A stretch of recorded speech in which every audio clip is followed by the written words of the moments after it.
एक पावन चरित्र है श्री भक्त गोपाल चरवाहे का। पहले ऐसा हुआ करता था कि सबकी गायें जैसे चराए तो सब लोग अन्न आदि जो है उसके घर भिजवा देते थे और गायें छोड़ देते थे। वो ग्वाला ही कहा जाता था। सैकड़ों लोगों की गायें चराता था और उसके घर में अन्न आदि जो आवश्यक सामग्री है भिजवा दी जाती थी। ना तो एक अक्षर वो पढ़ा लिखा था और ना कभी उसने भगवान का नाम या कोई चर्चा सुनी थी। उसके कोई परमार्थ से संबंध ही नहीं था। बस गाय चराते थे, जंगल में रहते थे, पत्नी भोजन पहुंचा देती थी और परिवार चलाने के लिए गांव के लोग दे देते थे अन्न, क्योंकि सबकी गाय चराते थे। ना तो उसको किसी धर्म का ज्ञान था, ना किसी साधना का ज्ञान था। एक दिन देखा जंगल से एक मंडली जा रही संतों के। ओ श्री राम जय राम जय जय राम, श्री राम जय राम, ऐसे कीर्तन। संत जन पहले मंडली बना के चलते थे तो नाम कीर्तन पद कीर्तन ऐसे। उसको बड़ा आनंद आया। उसको लगा कि इतने झूम झूम कर संत जन गा रहे हैं, किसी से बात नहीं की, पकड़ लिया। अब पूरा तो नहीं, बस उतना राम राम राम राम ऐसे करने लगा। देखो कई बार कहा है यदि आप बिना गुरु मंत्र के भी नाम जप करेंगे तो नाम जप आपको गुरु तक पहुंचा देगा, क्योंकि गुरु प्रदत्त नाम भगवत साक्षात्कार कराता है। 50 वर्ष की अवस्था लगभग हो गई थी। कभी कोई तीर्थ याटन, धर्म कार्य, शास्त्र स्वाध्याय, सत्संग कुछ नहीं। देखो कृपा, विश्वास। अब वो अलौकिक ढंग से नाम में मिठास लगने लगी उसको, तो जोर जोर से कभी कभी नाच पड़ता, चरवाहा ना गाता, तो और जो लोग थे उसका उपहास करते। अरे नरक में भी ठौर नहीं मिलेगी, जिंदगी में कुछ पुण्य नहीं किया, ये ऐसे लोग बहुत उपहास करने वाले। ऐसे करने से क्या मिलेगा, नाम से कुछ हो जाएगा। उसने कहा हमने तो कभी सोचा ही नहीं कि कुछ होगा, हम तो ऐसे ही गा रहे। पर ये लोग उपहास कर रहे हैं, क्या गलत है क्या ऐसा गाना? जब तक दृढ़ ज्ञान नहीं होता तब तक माया फिसला सकती है। उसने कहा कि हम किसी लाभ के लिए, बैकुंठ जाने के लिए या कोई लाभ के लिए नहीं जपते, हमें तो अच्छा लगा, वो गा रहे थे संत जन तो हम गाने लगे। क्या सही में आप लोग समझते हैं कि ये गलत है? उनका तुम मूर्ख हो, तुम्हारी क्या समझ में आए? और उपहास करते उसका। उसके मन में एक बात आई, कोई ये प्रमाण दे दे मुझे कि ये जो मैं संतों के मुख से सुना नाम, ये परम सत्य है, ये परम सुखकारी है, और इससे क्या वैकुंठ मिल जाएगा? कोई तो मिले मुझे। और जब किसी के हृदय में ऐसी आकांक्षा होती है तो वही मिल जाते हैं जो सबके हृदय की जानते हैं। एक दिन उसने देखा जब लोग दिल्ली की हंसी मजाक कर रहे थे, उसी समय एक लंगोटी पहने हुए, हाथ में कमंडल और दंड धारण किए हुए कोई वीतराग परमहंस दौड़ा, चरणों में गिर गया। महाराज महाराज, बस एक बात आप बता दीजिए, जो हम राम राम कह रहे हैं, ये लोग उपहास करते हैं, क्या इससे हमारा कल्याण हो जाएगा, वैकुंठ मिल जाएगा? तो उन्होंने कहा बेटा ये बहुत मंगल में भगवान का नाम है, पर हमें लगता है कि तुम्हें गुरुदेव की आवश्यकता है। यदि तुम गुरु कृपा पात्र बन जाओ तो इन उपहास करने वालों की बातें तुम्हारे मन में नहीं लगेंगी और निश्चित तुम्हें भगवत साक्षात्कार हो जाएगा। तुम्हें पैर पकड़ लिया और कहा महाराज आप ही गुरु बन जाओ ना हमारे, आप ही हमें मंत्र दे दो। तो उन्होंने कहा हम तो तीर्थ यात्रा में हैं, ऐसा हम नहीं कर सकते, पर यदि तुम भगवान से प्रार्थना करोगे तो तुम्हारे कल्याण के लिए सदगुरु प्राप्त हो जाएगा। इसलिए जैसे कोई पूछते किसको सदगुरु बनाऊं, तुम कहते किसी को नहीं, पहले भगवान को मानो, श्री हरि को, जगत गुरु श्री कृष्ण को, फिर उनसे प्रार्थना करो कि यदि आप आवश्यक समझते हो कि सदगुरु के रूप में आप आकर के हमारा कल्याण करेंगे तो मुझे पहुंचा दो, या आप स्वयं आ जाओ। मैं नहीं खोज कर पाऊंगा, मेरी वो दृष्टि नहीं है कि मैं किसी महापुरुष को पहचान सकूं। मैं तुमसे सत्य कहता हूं, सदगुरु की जो शरण में हो गया तो उसके जीवन नौका की डांट सदगुरु अपने हाथ में ले लेते हैं। फिर उसको कोई भय, कोई उपहास, कोई लज्जा नहीं सताती। वो सुख पूर्वक इस दुखद अपार संसार समुद्र से पार हो जाता है। पर बेटा, तेरे ऊपर भगवान की बड़ी कृपा है, क्योंकि तू संतों को मानता है। तू मेरी बात पर विश्वास कर ले, अंदर से तू एकांत में रो, तुझे सदगुरु मिल जाएंगे। अब ऐसा कहकर वो अपने राह में चले तीर्थ यात्रा के लिए। अब वो खोजता, एकांत में बैठकर देखता, कभी कभी वो पेड़ पे चढ़ जाता कि कोई संत तो नहीं आ रहे हैं। अब उसके लिए वहां भोजन पहुंच जाता, पाता, गाय देखता और बस खोज करता कि सदगुरु आ जाए, सदगुरु आ जाए। बहुत समय व्यतीत हुआ, पर उसका विश्वास नहीं टूटा कि संत ने कहा था कि तुम भावना करो कि सदगुरु आ जाएंगे। भगवान सदगुरु बन करके आ गए। वही है सदगुरु। देखा सामने से बड़े तेजस्वी महात्मा बड़े तीव्र गति से आ रहे हैं। वो दौड़ा, गुरुदेव गुरुदेव, चरणों में लौट गया। चरणों में जे ही गिरा तो एक बिजली सी दौड़ी उसके हृदय में। अब बात बन गई, गुरु मिल गए। वो खड़े हो गए। देखते ही सात्विक भाव उत्पन्न हो रहा है, आंसू निकलने लगे। देखते ही मन में आया कि जो संत कह रहे थे सदगुरु मिल जाएंगे, यही हमारे सदगुरु हैं। हृदय में उत्साह, आतुर आवाज, प्रभु मुझे भवसागर से पार करने वाला गुरु मंत्र दे दो। ऐसे थोड़ी दीक्षा दी जाती कि गली चलते दी जाए, दूंगा। जा पहले स्नान करके आ, फिर एकांत स्थान में बैठेंगे, फिर तेरे को उपदेश देंगे। बोला महाराज, मैं जंगली आदमी हूं, गाय चराता हूं, हमारा घर बार से कोई आना जाना नहीं, यही भोजन आ जाता है। संत ने कहा अच्छा स्नान करो। स्नान करके आए। एक पेड़ के नीचे, भाई मैं तुझे कुछ नियम दूंगा, कुछ शर्त। तो अब महाराज गंवार आदमी है, ना हम आपका कोई नियम पालन कर पाएंगे, ना कोई व्रत पालन कर पाएंगे, ना कोई साधना कर पाएंगे। आप देख लो हमारी हालत। 50 साल का हूं, पढ़ा लिखा बिल्कुल नहीं, कोई धर्म कर्म नहीं जानता, गाय चराता हूं। मुझसे बहुत बातें नहीं सदेंगी। अगर एक कोई बात बता दो तो प्रण करता हूं जिंदगी में प्राण त्याग सकता हूं, पर एक बात, कोई एक नियम कोई दे दो। हमें बहुत नियम तो नहीं समझ में आएंगे, एक कोई बात बता दो कि ऐसा कर लेना और मंत्र जपना, तो हम प्राण त्याग सकते, पर आपकी आज्ञा उल्लंघन। पर बहुत हम बातें नहीं मान पाएंगे क्योंकि हमारे इतना ज्ञान नहीं है। गोपाल के वचन सुन करके बहुत प्रसन्न हुए संत भगवान। एक नियम तुझे देता हूं, हमारे आराध्य देव श्री कृष्ण हैं, गोविंद हैं। आज से तुम्हारे आराध्य देव गोविंद हुए, हां श्री कृष्ण हुए। बिना उनको पवाए तुम्हें पाना नहीं है, बस यही तुम्हारे लिए नियम है। तुम्हारे पास जो आवे, सूखी रोटी, दूध, छाछ, जो भी, बिना उनको पवाए पाना नहीं है। सीधा सरल आदमी। गुरुदेव प्राण चाहे चले जाएं, बिना उनको पवाए आज के बाद कभी जिह्वा पे कुछ नहीं जाएगा। ऐसा गुरुजन आदेश करते हैं वैष्णव मार्ग के पथिकों को कि जल भी बिना अर्पित किए मत पियो। अगर आप बिना अर्पित किए पीते हैं तो आपकी बुद्धि में इष्ट देव के प्रति ममत्व तो नहीं आ पाएगा, नहीं आ पाएगा। अब तो गोपाल नाच पड़ा कि गुरु मिल गए, गुरु मंत्र मिल गए और इष्ट का पहचान मिल गई। उसी समय घर से भोजन आया, वही कभी चटनी रोटी, ऐसे ही बैठा एकांत वृक्ष के नीचे। आओ गोविंद भोग पाओ। अब गोपाल विचार में लगा कि आ तो रहे हैं ही नहीं, और गुरुजी ने कहा बिना पवाए पाना नहीं। पूरा दिन व्यतीत हो गया।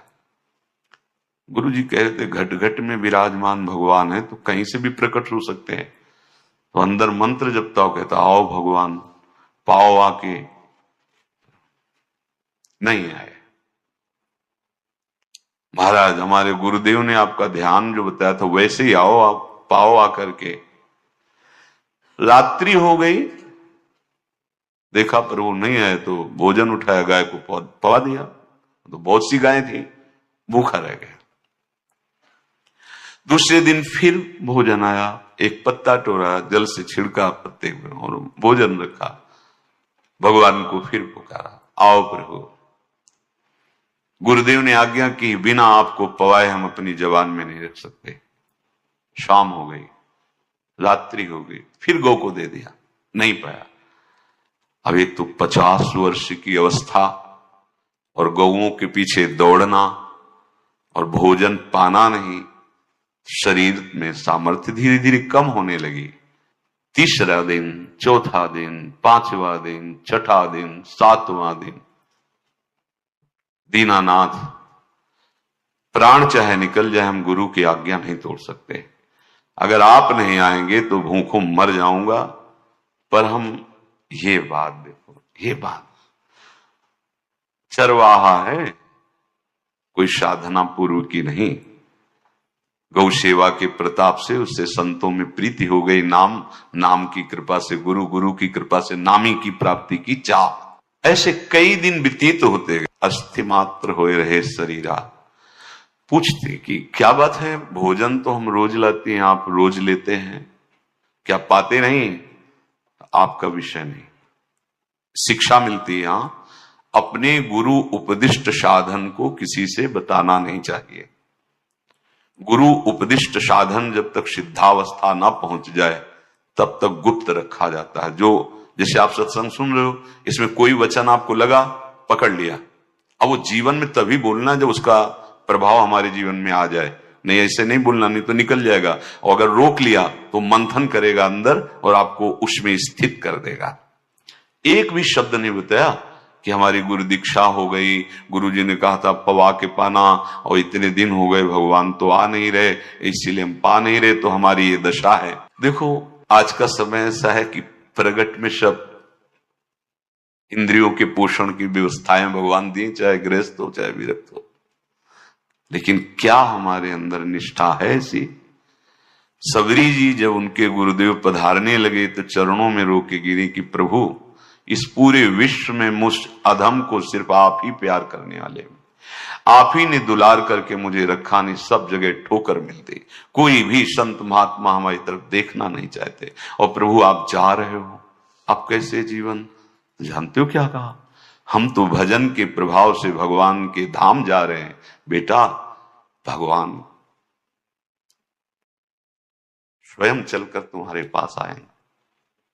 सबरी जी बहुत वर्षों तक कभी गुरु के वचनों पर अविश्वास नहीं हुआ, क्यों कहते थे भगवान आएंगे, रोज पावड़े डालती हूँ, सोहनी लगा के जल छिड़कती हूँ, रोज लगता है फुसला तो नहीं दिया गुरु जी ने? नहीं, गुरु के वचन भगवान आएंगे। शायद ऐसा वर्णन की शास्त्र हजार वर्ष सोचो जरा, और भगवान आए और सबरी को निहाल किया। ऐसे हो गुरुदेव ने कहा है भगवान आएंगे, जब तक वो ना पाएंगे तब तक हमने कहा है कि और उनका उद्देश्य अलग था कहने का कि आप भगवान को भोग लगा के पाइएगा और भजन कीजिएगा तो मंत्र के प्रभाव से तुम्हारे मानस पटल पर भगवान दिखने लगेंगे। ऐसा होता है, पर वो सीधा आदमी सीधा समझा, जब तक भगवान नहीं पाएंगे तब तक हमें नहीं पाना। 18 दिन बीत गए, कुछ ना खाना ना पीना। गोविंद भी देखते हैं, बाल भक्त ओम प्रकाश जी महाराज यही अपने चामुंडा के पास से उधर, बहुत नामनिष्ठ महात्मा, बाल भक्तों में बहुत ही मानो प्रहलाद जी ही हैं। जैसे प्रहलाद जी नामनिष्ठ भगवान निष्ठ, घट घट में भगवान को देखने वाले, ऐसे श्री ओम प्रकाश जी बाल भक्त। बड़े बड़े महापुरुष गए, हरि बाबा, उड़िया बाबा, सब बस वो यही कहते कि ये श्री कृष्ण का आदेश है। फिर शायद 50 के भी ऊपर दिन गए थे, ऐसे 70 दिन तक उस महापुरुष ने कुछ नहीं खाया, सशरीर अंतर्ध्यान हुए, आज समाधि उनकी बनी। हे, जब महत्व भगवान का जग जाता है तो शरीर का महत्व नहीं। अच्छा, प्राणनाथ जब प्राणों का पोषण कर रहे हैं तो अन्न में भी तो प्राणनाथ की ही दी हुई शक्ति है, तो बिना अन्न के भी उनका पोषण हो रहा है, पर ये भागवती का आदेश से, मनमानी करने से नहीं। मनमानी करने में फिर मार्ग रुक जाएगा। भगवान आदेश करते हैं अपनी वाणी से, युक्ताहार विहार से, उचित आहार विहार, वो तो भगवद आदेश होता है। 18 दिन बीत गए, 19वें दिन जब भोजन आया तो पेट के आते सब सिकुड़ गई थी। वैसे 50 वर्ष के थे, आंखें धस गई थी, उठने की ताकत नहीं। पत्नी ने फिर कहा कि आप कुछ तो बताइए कि क्या आपको कोई रोग हो रहा है, आप भोजन नहीं पा रहे, मैं रुक जाऊं यहीं आपकी सेवा के लिए या आप घर चलिए। कोई उत्तर नहीं, आप जाइए, हम ठीक हैं। ऐसा फिर धीरे से पत्ता लाए, छिड़का, भगवान आओ पाओ आकर के। शाम हो गई, फिर गाय को दे दिया। विचार कर लिया कि अब मरना ही है, मुझ जैसे अधम के पास भगवान तो आएंगे नहीं, वो तो भगवान है, पर मैं अपने गुरु के वचन नहीं तोड़ सकता, मर चाहे जाऊं। 27 दिन व्यतीत हो गए, एक कवल भी अन्न नहीं पाया। न चलने की शक्ति थी, न पत्ता लाने की शक्ति थी, न जल छिड़कने की शक्ति थी। जिस पात्र में भोजन लाई थी, लेटे ही लेटे खोला और कहा, प्रभु मुझे पता है वो आप इस शरीर से नहीं मिलोगे, पर आप जान लो मैं अपने गुरु की आज्ञा का उल्लंघन नहीं करूं। ये मतलब जितने महान हुए हैं सब निष्ठाओं में निष्ठावान हुए हैं, अपने लोग फिसड्डी हैं।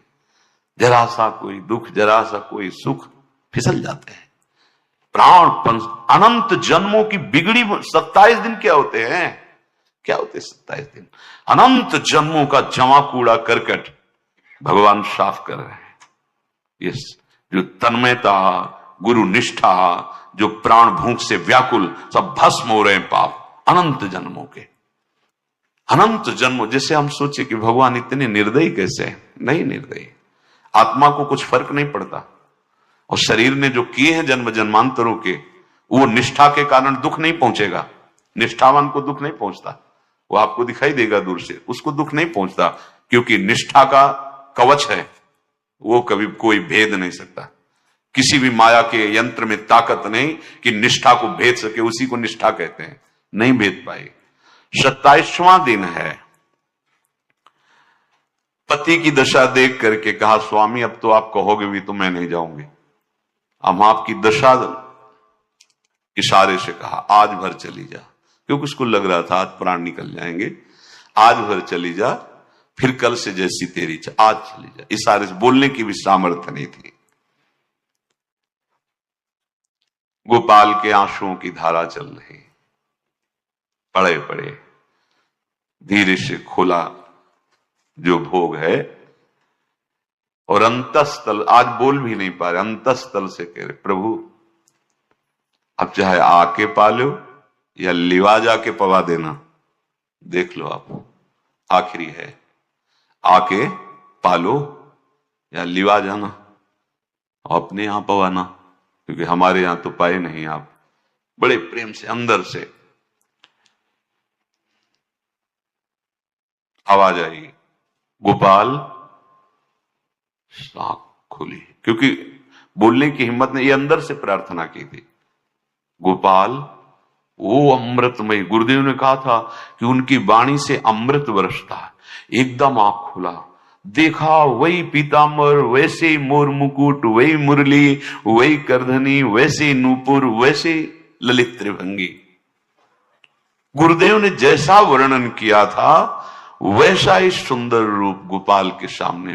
प्रभु मुखमंडल की मनोहरता देखकर निहाल हो गए। ए निहाल कर देंगे, थोड़ी पीड़ा सहना सीखो। सहत सहत बाढ़े भगति, ग्रह तन गुरु हितगार, ग्रह तन गुरु हितगार, हार अपनी करिमा। सेवक जी कह रहे हैं, देखो गृह तन गुरु हित गार हार अपनी कर, तन मन प्राण गुरु वचनों पर न्यौछावर, जो भी सहना पड़े सहूंगा। मिल गए प्रभु, प्रभु दूर नहीं है। प्रिया प्रीतम बहुत कृपालु हैं। मानो करोड़ करोड़ काम की सौंदर्यता को हे करते हुए प्रभु के लावण्य का प्रकाश हो रहा है। मनहारिणी मुरली जैसे कहा था अधरों में वैसे अधरों में विराजमान। अच्छा, खास बात ये, ना कोई गाय देख पा रही, नहीं कोई और चरवाहा देख पा रहा है। ये भगवान, जैसे इस सभा में किसी से बात करें भगवान, किसी से मिले तो पास बैठा व्यक्ति भी नहीं देख पाएगा, ना जान पाएगा, क्योंकि प्राकृतिक इंद्रियां, प्राकृतिक शरीर, और वो चिदानंदमय, वो तो जिसको दर्शन देंगे तो पहले दृष्टि प्रदान करते हैं। भगवान जिससे मिलते हैं पहले दृष्टि प्रदान करते हैं, तो गुरु रूप से दृष्टि प्रदान। ये जो अंतर में पुकारा ना, वो अंतर दृष्टि खुल गई, सामने देखा। इतना सुंदर विश्व मोहिनी भगवान श्री हरि का ललित त्रिभंगी रूप कि गोपाल की आंखें नहीं टिकी। इतना सुंदर रूप, आंखें भगवान के तेज के आगे बंद हो गई। जेवी बंद हुई तो देखा मानस पटल पर वैसे ही ललित त्रिभंगी। फिर खोला, देखा सामने भगवान मुस्कुराए, सामर्थ्य प्रदान की। देखो अर्जुन के साथ ही तो खेलते भगवान सखा भाव से, रथाक रहे हैं, लेकिन भगवान का विराट स्वरूप देखने की सामर्थ्य अर्जुन में थी क्या? दिव्य दृष्टि प्रदान की। फिर भी कांप रहे थे अर्जुन जी भगवान की दिव्य दृष्टि संपन्न नेत्रों से उस विराट महिमा को देखकर कांप रहे थे अर्जुन। ये तो माधुर्य रूप प्रभु का है। उसने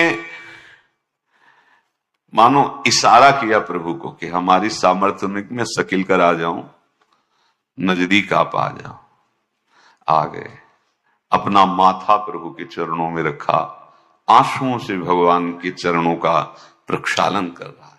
देखो गांव का गाय चराने वाला ग्वारा, जिसको कोई धर्म कर्म का ज्ञान नहीं, कोई भक्ति का ज्ञान नहीं, कोई शास्त्र का ज्ञान नहीं, भगवान ने फिर उसको उठाया और अपने हृदय ज्यों हृदय से लगाया, हष्ट पुष्ट स्वस्थ सब, अंतर बाहर पूर्ण, कोई पीड़ा नहीं, कोई दुख नहीं, बिल्कुल तेजस्वी स्वरूप।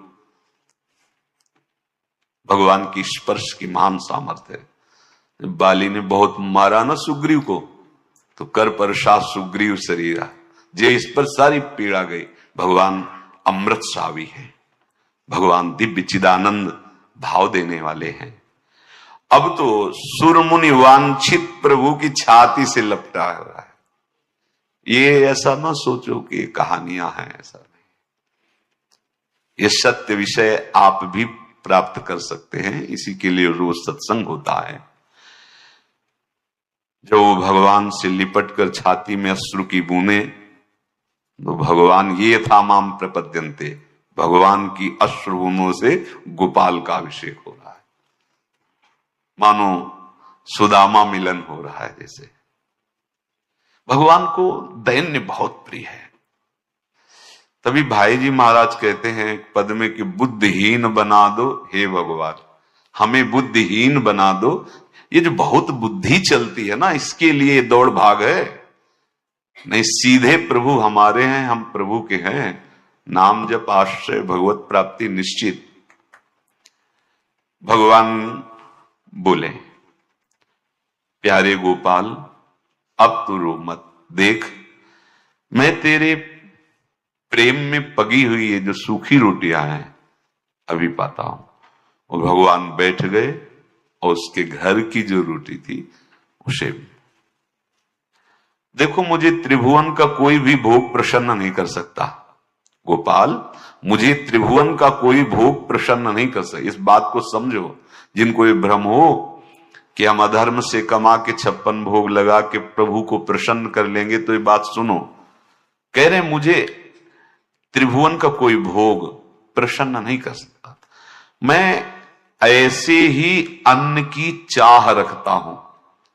भगवान के वचन, जैसे दुर्योधन का महल का सब वैभव त्याग के, स्वागत ठुकरा के और विदुरानी जी के हाथ का छिलका पाया, मैं ऐसे ही अन्न की चाह रखता हूं, भगवान कहते हैं, बलिहारी है। कभी प्यार से एकांत में रो के इनको पवाना सीखो।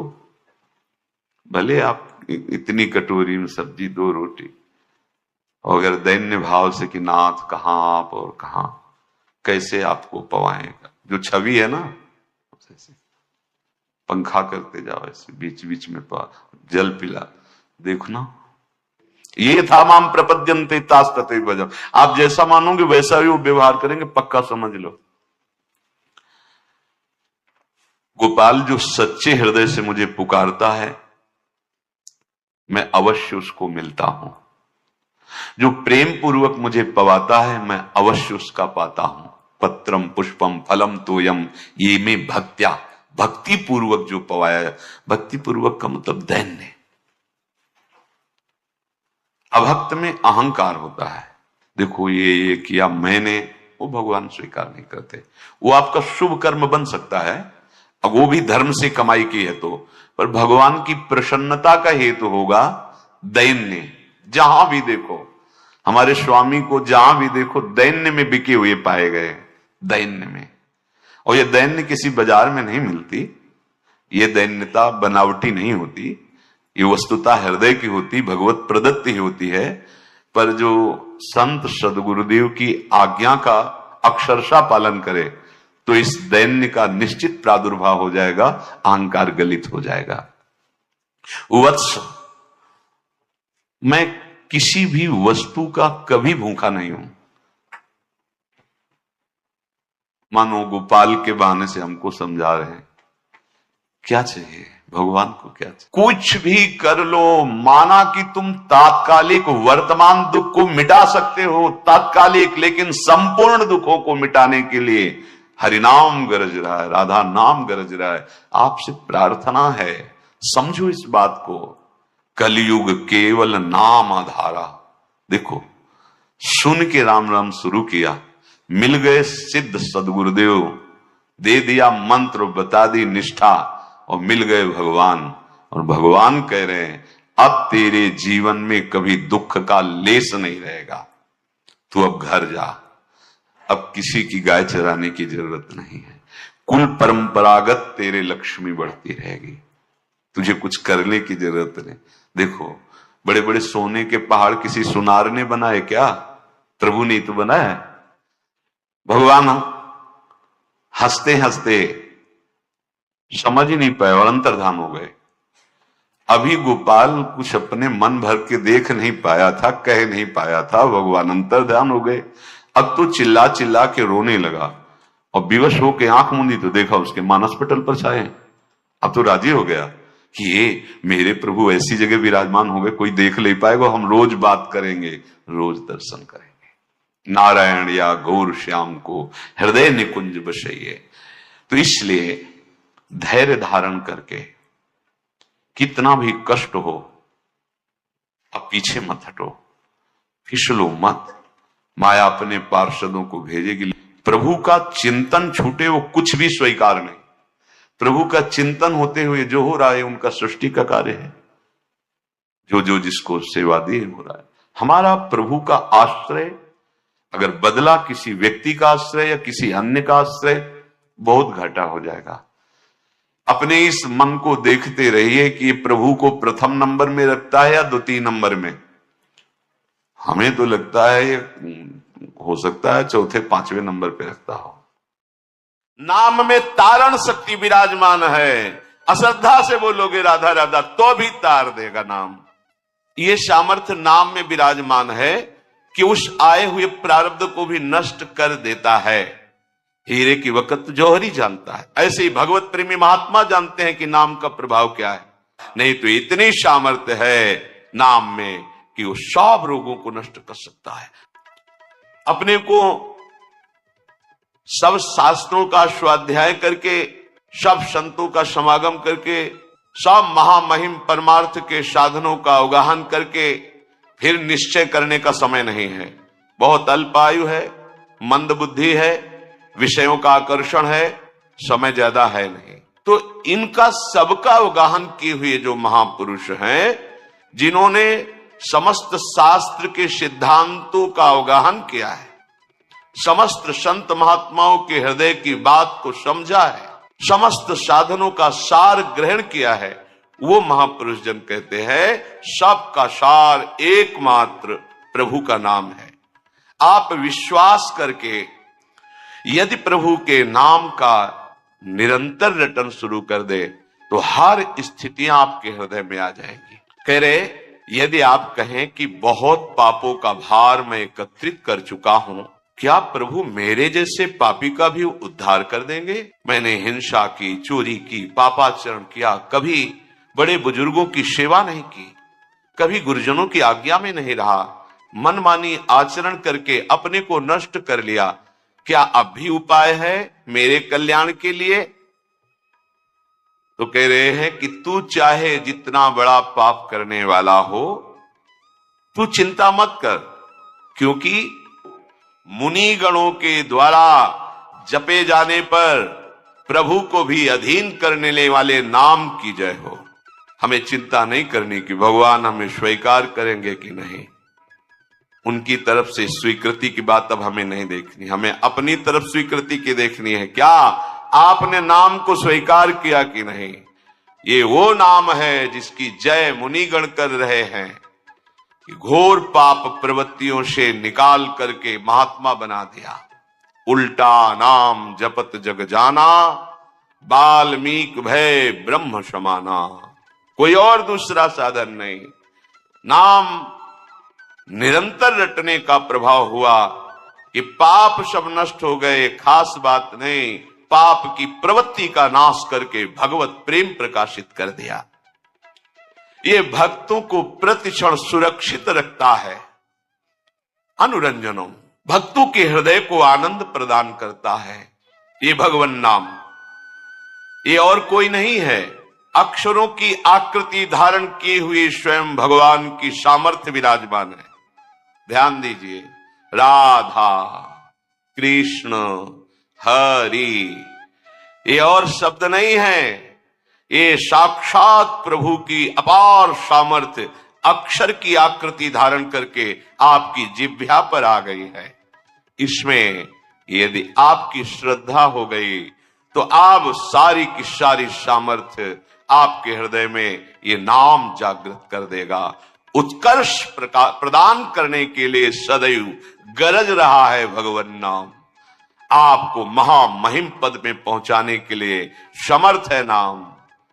प्रभु को अधीन करके आपके हृदय में प्रकाशित करने की सामर्थ्य एकमात्र नाम में विराजमान है। नाम में यदि कोई अनादर पूर्वक नाम उच्चारण करे तो उसका कल्याण हो जाता है। अनादर पूर्वक, क्या राधा राधा राधा, बस तुम अश्रद्धा पूर्वक बोले राधा राधा, यही आपका कल्याण कर देगा। इसमें श्रद्धा की आवश्यकता इस कोटि से नहीं है कि जैसे आग को छुओ तो श्रद्धा की आवश्यकता नहीं है, उसकी सामर्थ्य जला देना। दाहिका शक्ति आपको जला देगी। आप अश्रद्धा से छुओ, गुस्सा से छुओ, अपमान करने के लिए उसे छुओ तो भी वो आपको जला देगी, क्योंकि उसमें दाहिका शक्ति है। जहर में मारण शक्ति है। श्रद्धा से पियो, अश्रद्धा से जबरदस्ती कोई पिया दे तो भी मरी जाओगे, उसमें मारण शक्ति है। नाम में तारण शक्ति विराजमान है। अश्रद्धा से बोलोगे राधा राधा तो भी तार देगा नाम। ओहो, यदि अब भी समझ में नहीं आ रहा तो भगवान जाने तुम्हारी क्या गति होनी है। संकेत में, परिहास में, अनादर में, उपहास करने के लिए यदि नाम का उच्चारण कर लिया तो लिंग देह पर्यंत समस्त भयंकर पाप समूहों को समूल नष्ट कर देता है नाम। तो अनादर आदपि मना गुदीरितम, अनादर पूर्वक कोई यदि नाम ले तो भी उसका मंगल कर देता है नाम। आहा, निखलोक ताप पटलिम विलुम्पशी, जो महान कष्ट देने वाले, जलाने वाले हमारे पाप कर्म तैयार है हमको नष्ट करने के लिए, ये नाम उनको नष्ट कर देगा। अतः उपासक नाम को स्वीकार करे, ये चिंता न करे कि मुझे भगवान स्वीकार करेंगे कि नहीं। नाम को तुम स्वीकार, बड़ी खुली छूट है। प्रभु स्वीकार करेंगे कि नहीं इसमें हमें विश्वास करना पड़ेगा महात्माओं का, हमें अनुभव की तरफ बढ़ना पड़ेगा। पता नहीं कितने दिनों में अनुभव होगा कि भगवान मुझे स्वीकार किए हैं कि नहीं, पर यह बात तो अभी आनंद दे रही है, हमारी स्वीकृति की बात है कि हम आज अभी इसी क्षण नाम भगवान को स्वीकार करते हैं, जो अक्षर रूप से आकृति धारण करके हमारी जिह्वा पर विराजमान है। ये केवल कथन मात्र नहीं है, ये तो नाम की महिमा ऐसे गा रहे हैं, पता नहीं सत्य वस्तु है कि नहीं। नामाभास केवल पापों को जलाकर निवृत्त नहीं हो जाता, वो अपने वाच्य को अधीन करके हृदय में प्रेम प्रकाशित कर देता है। जैसे कृष्ण ये वाचक है और कृष्ण रूप ये वाच्य है। ये वाचक, ये नाम उस रूप को आकर्षित करके उसके प्रति अपार प्रेम प्रकट करके आपके हृदय में स्थापित कर देगा। कितनी अपार महिमा है, और कुछ करने की जरूरत ही नहीं है। कितना समर्थ है नाम। कहते हैं हे भगवान नाम सूर्य, जिसने आपको स्वीकार कर लिया उसके जीवन में अंधकार नहीं रह गया। जैसे हम प्रकाश में देख पाते हैं, भ्रम हो जाए कि रस्सी में सांप है तो बिना प्रकाश के नहीं देख पाएंगे, तो जैसे हम प्रकाश में देख पाते हैं कि वो सर्प नहीं, वो रस्सी है। हमारा भ्रम था कि हम रस्सी को सर्प मानकर भयभीत हो रहे थे। ऐसे ही नाम भगवान रूपी सूर्य की प्रकाश में हम देख पाते हैं, ये जगत नहीं, जगदीश ही जगत बने हुए हैं। वासुदेवा सर्वमिति समात्मा सुदुर्लभा, सर्वत्र भगवत दर्शन कराने की सामर्थ्य नाम में विराजमान है। इस संसार में कौन ऐसा होगा प्रवीण पंडित जन जो आपकी महामहिमा असमोर्ध महिमा को यथार्थ रूप में कह सकता है। हे नाम भगवान, आपकी महिमा को कोई पंडित, कोई ज्ञानी, कोई महात्मा संपूर्ण वर्णन करना चाहे तो असमर्थ है। कहूं कहां लगी नाम बड़ाई, राम न सकहि नाम गुण गाई। स्वयं नामी भगवान भी अपने नाम की महिमा को पूर्ण रूप से वर्णन करने में असमर्थ हैं। ऐसी अपार महिमा आपकी है। कोई भी हो, कहीं भी हो, कोई शर्त नहीं है, पवित्र हो या पवित्र हो, नाम का चिंतन, नाम का गायन, नाम का रटन आपके अविद्या रूपी अंधकार का नाश करके परम वैभव प्रकाशित कर देगा। लोक परलोक के सारे सुख आपको प्राप्त हो जाएंगे। यही परलोक सकल सुख पावत मेरी सो भैया, कृष्ण गुण संचु, महाप्रभु हरिवंश चंद्र जी कहते हैं। जो चाहिए ये नाम तुम्हें प्रकाशित कर देगा। उस वस्तु, व्यक्ति, स्थान, परिस्थिति, घटना, कोई भी ऐसा नहीं होगा कि तुम्हें कभी ऐसा अभाव का वर्ण अनुभव हो कि ऐसा।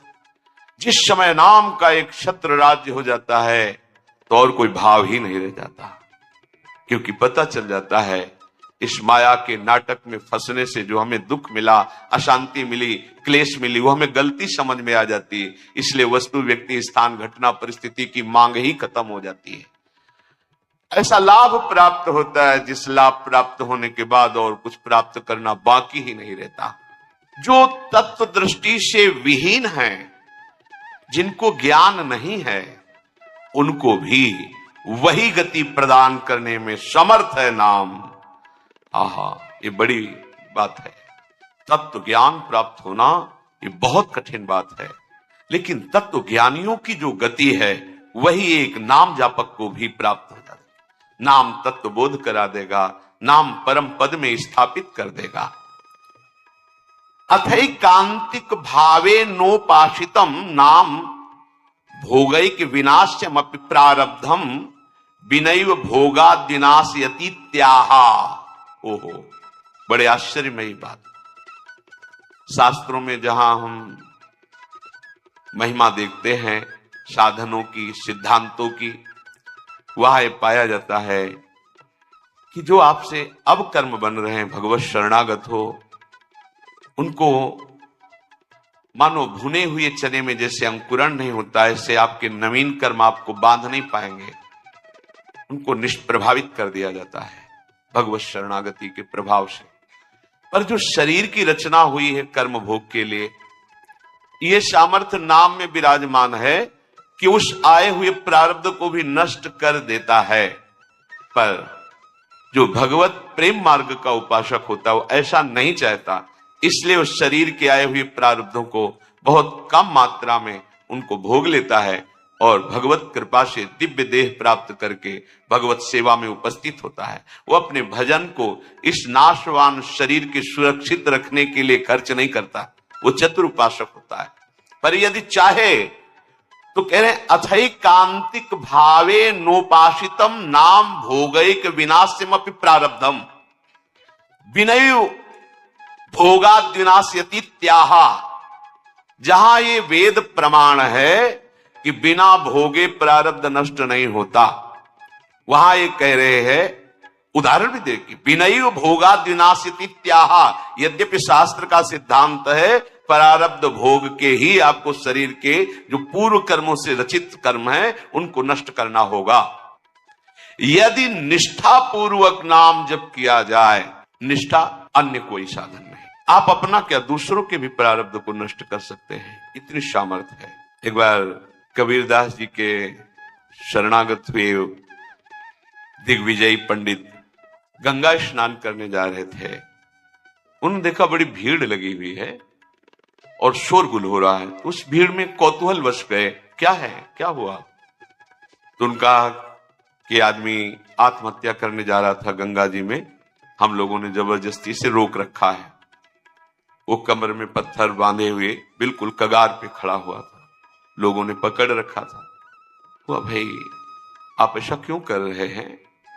आत्महत्या सबसे निंदनीय महापाप है, इसको बहुत भोगना पड़ता है। आप ऐसा न समझिए ये शरीर छूट जाएगा तो आप सुखी हो जाएंगे, बहुत दुर्गति भोगनी पड़ेगी। क्यों आत्महत्या करना चाहते हो? तो उनका, मेरे शरीर में गलित कुष्ठ तुम्हें दिखाई नहीं दे रहा, इसकी दुर्गंध से मैं ही इतना पीड़ित हूं। दर्द तो है ही, पर इतनी दुर्गंध है कि बस मृत्यु ही मुझे अच्छी लग रही है। कोई औषधि काम नहीं कर रही, कोई मेरे से बात नहीं करता, कोई मेरे नजदीक नहीं आना चाहता। बोलो मैं ऐसी जिंदगी कैसे धारण करूं? मैं खुद उब गया हूं इस जीवन से, पूरा शरीर सड़ रहा है, इतनी भारी दुर्गंध है, कोई नजदीक नहीं आता, कोई मुझे प्यार नहीं करता, कोई मेरी सेवा नहीं करता, कोई मेरे से बात नहीं। अब कैसे मैं जीऊं? देख लो कर्म का फल, देख लो। आप आज स्वस्थ हैं तो आप भजन छोड़कर मनमानी आचरण कर रहे हैं। कल जब ऐसे कर्म फल की स्थिति आएगी जो आप कर्म किए हैं कि आपसे कोई बात भी नहीं करेगा, आपके पास भी नहीं कोई बैठेगा, आप खुद जीना नहीं चाहेंगे, वो कर्म आपको इतना दंड देगा। इसलिए सावधान रहो। अवश्य में वो भोक्तव्यम कृतम कर्म शुभाशुभम। जो आपके शुभ अशुभ कर्म है वो आपको भोगने पड़ेंगे यदि सावधान नहीं रहे। उन्होंने कहा कि तुम भगवान नाम की महिमा को जानते नहीं हो। यदि नाम महिमा जानते तो तुम आत्महत्या करने के लिए न जाते। छोड़ो पत्थर, मैं जो कह रहा हूं मेरी बात मानो। कमर से रस्सी से में जो पत्थर बांधा था छोड़ दिया। बोले खड़े हो गंगा जी में और राम डुबकी लगाओ, राम डुबकी लगाओ। 3 बार बोले, एकदम खत्म। ये उनकी कोई सुकृत नहीं थे जिसके शरीर में गलित कुष्ठ था। एक तो ये महान विद्वान शास्त्रज्ञ, दूसरी बात गुरु कृपा पात्र, तीसरी बात नाम महिमा को समझ चुके थे कबीरदास जी के द्वारा। कबीरदास जी ने इन्हीं को परास्त किया था।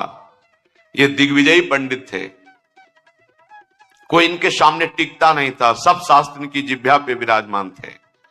काशी के विद्वान घबरा गए कि अगर काशी को पराजित कर दिया तो बहुत बड़ी ये निंदा का विषय होगा, क्योंकि ज्ञान